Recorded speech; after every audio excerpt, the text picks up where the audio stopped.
my relationship, my coming to know the late Ambassador Al-Fatih Arwa was, I believe, in 1996 when he was the ambassador to the United Nations, and then I was a deputy head of mission. There is much to say about Ambassador Arwa, and before I do that, I want to take this opportunity to express my sadness to the people of the Sudan, people that we consider our brothers and sisters, our second home, especially those of us who has come through the armed struggle during the Derg regime and later on as members of the government. What's happening in the Sudan right now is horrendous, and I pray to God that it will pass soon. The people of the Sudan deserve better, they deserve peace, and my heart goes out to all of them. Now, I came to know Ambassador Arwa, as I said earlier, in 1996. I was at the Ethiopian mission, a minister counselor as a deputy head of mission. He was a full ambassador. When he first came, I have heard about him. Without any exaggeration, he is a legend amongst the former TPLF members, especially those who were in the field. I knew about Ambassador, his relationship with the leadership, but I never met him. Therefore, he came.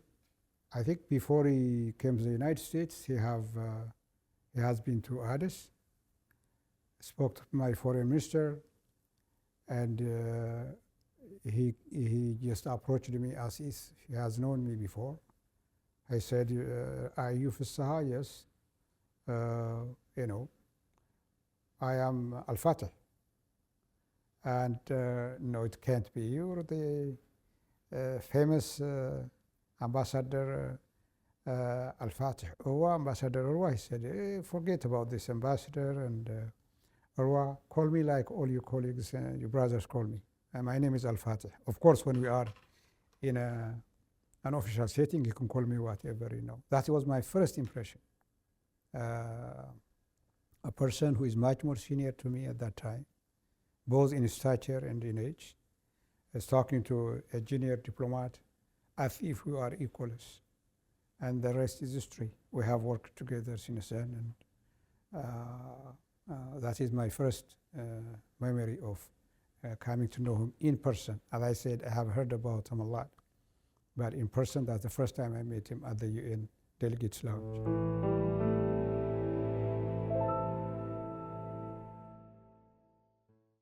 When the ambassador came to the UN, any African ambassador, his first litmus test is how he prioritizes his time, meaning, will he be working with the African group or working with countries that he considers close to his own particular country, or with other countries that are considered of influence and power, the West and the European Union.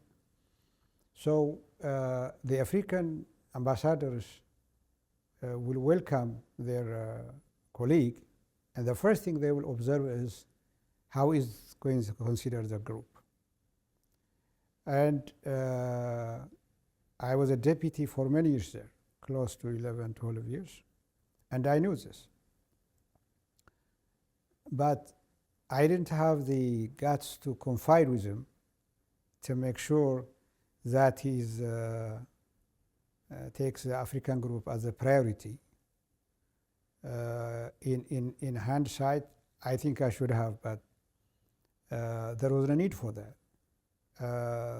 The ambassador will be attending every meeting He was active in the regional organizations, like in IGAD.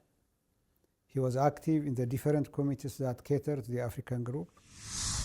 And he earned respect from the Africans, not only by attending all the meetings, which many Africans don't do, but also from the substance. When he spoke, when he intervened, he have always defended the position of the African group. So many of us looked up to him, and his relationship with the Africans ambassadors from all sides, those that are very close to the Sudan, that are not very close. He was what you call a very versed, cool ambassador. Or we call them the United Nations. They just don't go from one country in the other. He considered every African ambassador respectfully, and he was being looked at.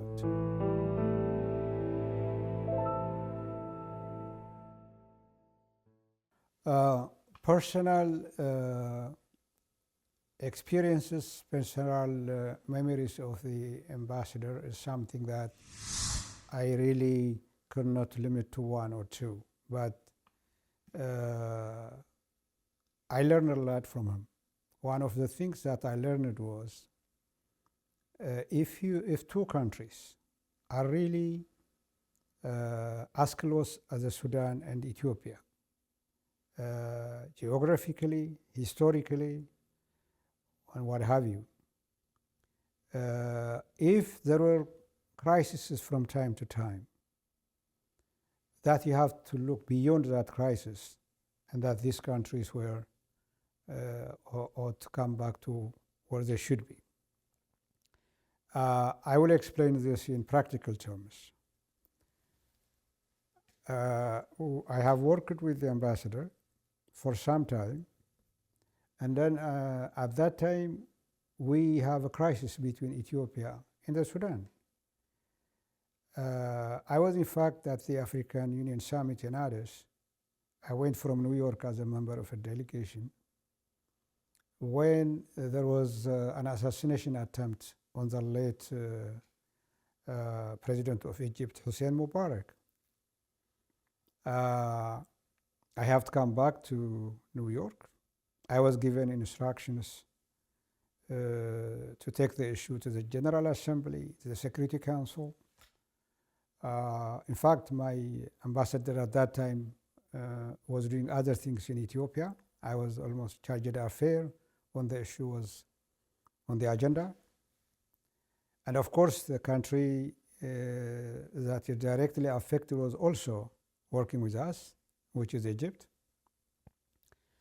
So the first time I met him at the UN, after returning from Addis, with this agenda to bring the issue to the Security Council and ask for sanctions, what have you, he approached me and he said, I've been looking for you. When did you come? I said, a few days back. And he said, Fasaha, I want to tell you this. I know what your assignments are. And I know you will do your job. But you and I have additional challenges. This is a challenge that we have to face, but we have a challenge beyond that.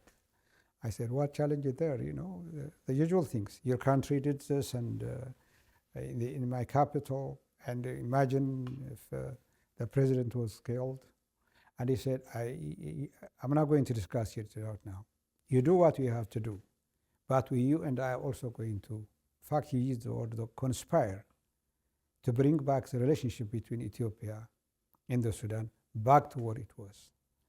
At that time, I did not believe what he was talking about. And I will leave you there, and we went about our business. As people know, at the United Nations, you have countries that are at each other's throats. You have accusations and counter accusations. You have rights of reply. Therefore, we brought this to the General Assembly under different committees when we made our case, and Al-Fatih has to reply and accuse us and counter accusations. That was my first experience. And then once the debate is done and the rights of reply and is completed and concluded, when we leave the General Assembly, he will wait outside for me and make sure he holds me by the hand and he will take me to the delegates' lounge. For him, it was natural. And I said, you know, you just said so many things about my government. He will say, you did too. But that is for the governments we represent.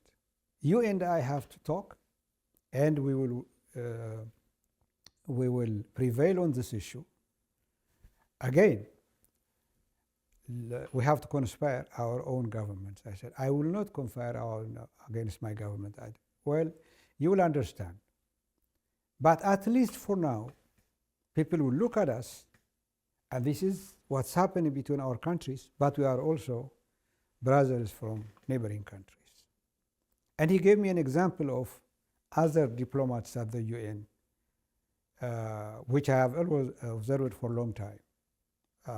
There is the issue of Kashmir and Jammu at the United Nations.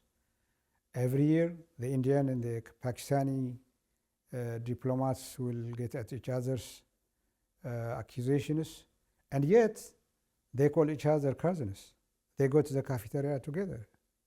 And we are always wondering how we cannot do that in Africa. So a person that I have respected during the good times, such a bear of a person, you cannot resist his good personality. Me being a junior diplomat, I have no choice but to oblige, despite my reservations. You know, what I reflected on the General Assembly was still with me at the corridors.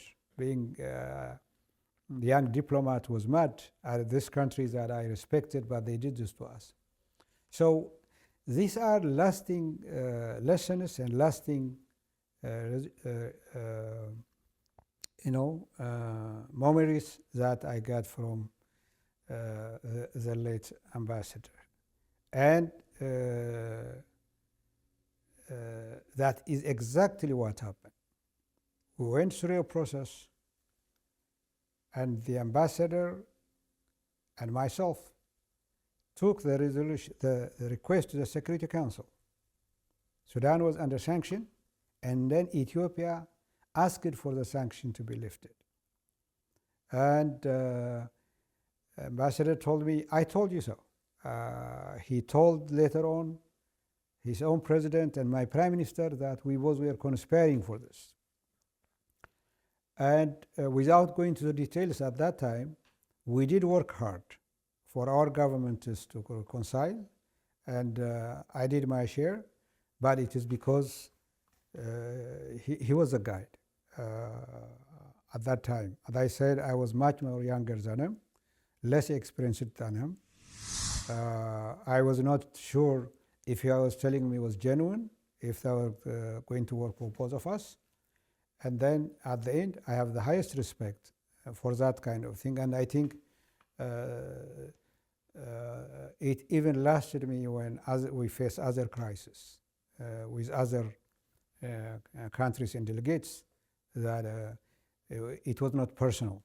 We have to work for a long interest of our two countries. I have so many memories about Al-Fatih.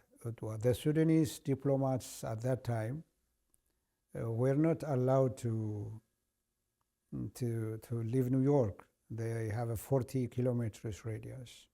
And at one time, I was at the delegates' lounge on Friday afternoon, and he said, what are you doing this weekend? He wanted to invite me to his house. I said, no, in fact, I'm driving tomorrow morning to Washington, D.C. to celebrate the TPLF anniversary that we do every year.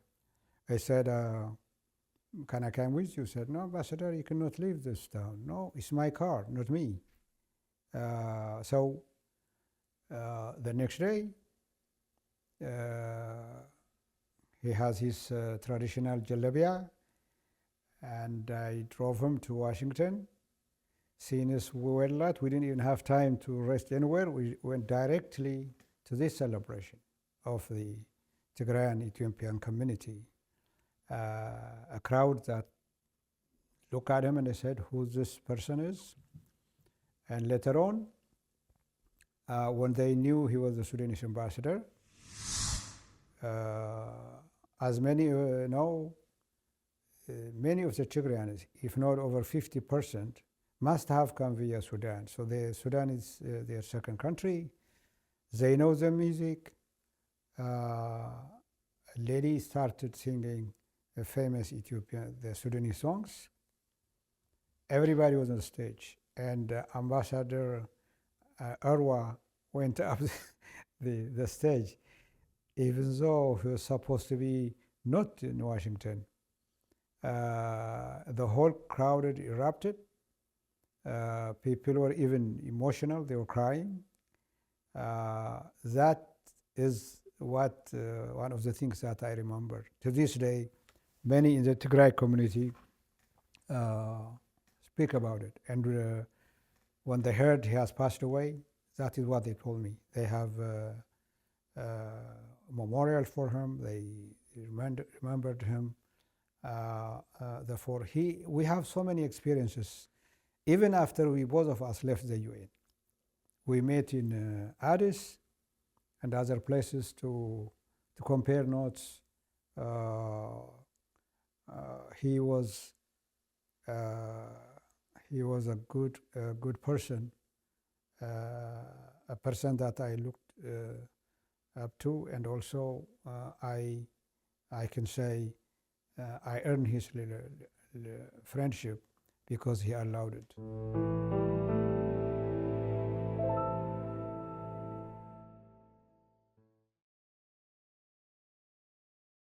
The late ambassador's relationship with the Ethiopian leadership is in fact what I was so jealous. The late Prime Minister Mallas will talk about Al-Fatih as if they grew up together. He was his confidant, I can say that, on political issues and on others. He was a personal friend of the late Foreign Minister, Ambassador Siyu. They have told us, and it is recorded in the Ethiopian archives of struggle, he was the one who accompanied the late Prime Minister Mallas and Siyu, and there was, I think, another person, when they flew from Khartoum to Addis after the collapse of the government, where the engine of the plane they were flying was, one of them died, the second one was revived. They thought they were gone. And how, of course, being a soldier, how calm and collected he was. He was not thinking about himself, but he felt terrible that these leaders who has fought for 17 years in the jungle, and they are about to take the responsibility in Addis, may not make it. Even when I ask him about that, even though I have heard it from Meles and Siyu, every time he mentions that, he gets emotional. He said we were close to this, and I was not thinking I'm a soldier who can die any time, but I'm taking these people that are supposed to lead the government, the country, and that felt responsible. Even before that, as I said earlier, I knew him when he became an ambassador, but many know him as a person when they were in the Sudan during the armed struggle. Every members of the leadership knew about him. To this day, in Ethiopia in general, but especially in Tigray, because the armed struggle started from Tigray. He is as much remembered as the leaders that I just mentioned. People who talk about Meles and Siyum's struggle, their history, and then if they were going to mention an ally, a friend, he's the first person to be mentioned. For that matter, the plane is still in, the helicopter is still in Tigray, and every visitor knows. And they only don't talk about this plane. They say there was an ambassador, a general, later became an ambassador, who flew with them, and then was a friend of the leadership to the end. And I wish they were the ones who tell the story, because this is what I heard from them. But they consider him among themselves, not a person from another country. He doesn't have to do that at that time. He could have given them, but he thought he will accompany them. I have met him in Magale. Once I went from the UN, he was there, and the president of Sudan was there, President Mary. They were sitting with Meles, and he took me and he introduced me, and he said, "Oh, you are the guy who took our ambassador to work for Ethiopia." And Meles said, "No, they both work for you. So Saha is more to ambassador to Sudan than Al-Fatih is for us." And at that time, I really felt honored to have to come to know him. They know what we are. We are their ambassadors.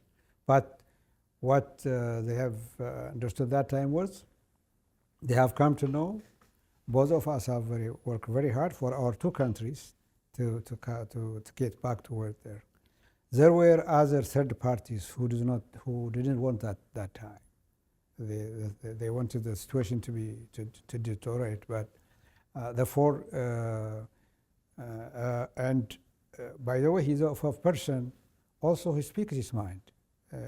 He's not shy to tell things as they are. Therefore, even in the presence of Prime Minister and the President, he was saying things like, when we told you this, you were not listening to us, to his own president. When we say this, Meles was also not listening to his own colleague. To me, as I said, I was not that senior and amongst them. It was beyond I can take care of it. But he was one of them, amongst them. He was among equals, which it was not my case. I was a lower diplomat. Of course, they know me. I've been in the struggle all my life. Therefore, I even respect them more for that. The fact that in front of me, he's telling them, when at the early stage of the problem we had between these two countries, Saha and I were telling you this, you're not listening to us. Now you compliment us after. I really was surprised. It was a surprise. So I had a lot of experiences with the ambassador. Even when we both were not active diplomats, we have kept in touch.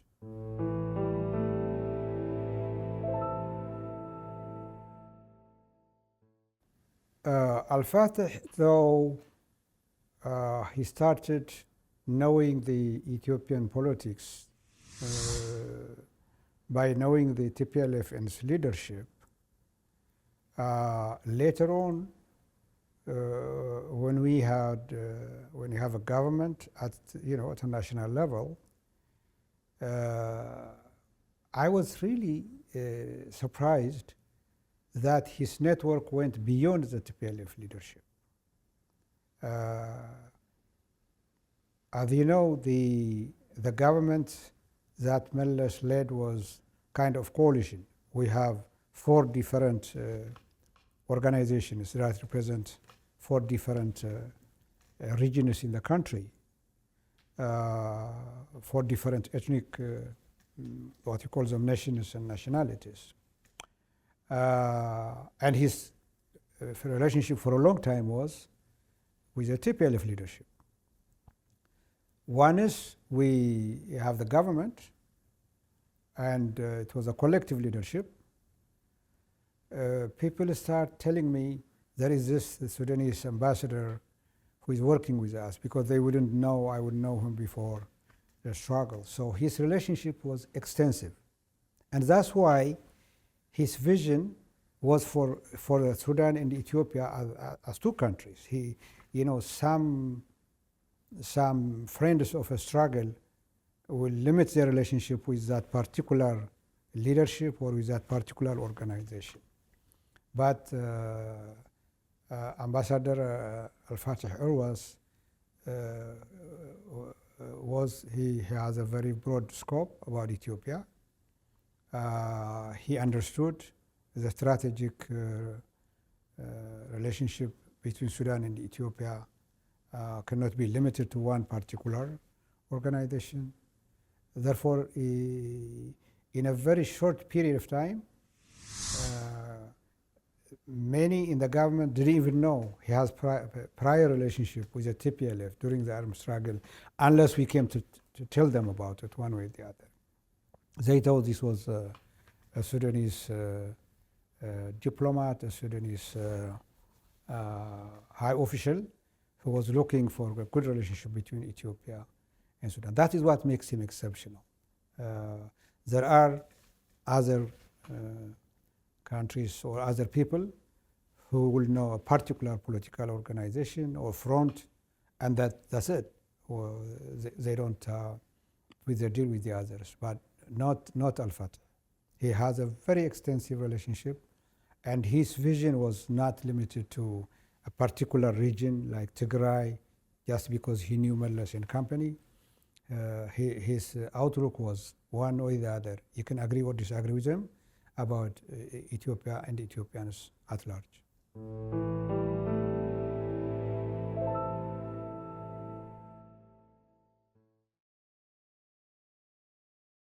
When we heard the passing away of the ambassador, the people in Ethiopia, and particularly those knew him for a long time, those in the leadership of the TPLF, both inside the country, the communities outside, they observe his passing away, like they did to the other leaders, like that to Meles and Siyum, even though not to that level of capacity, because they were a different voice. But what was even more sad was he passed away at a time where we are also facing difficulties back home.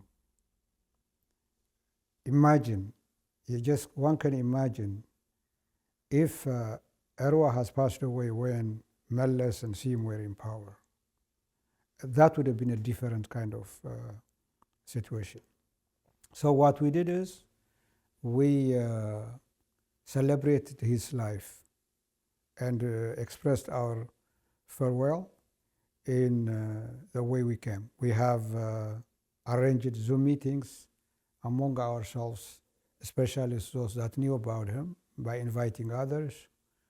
As you know,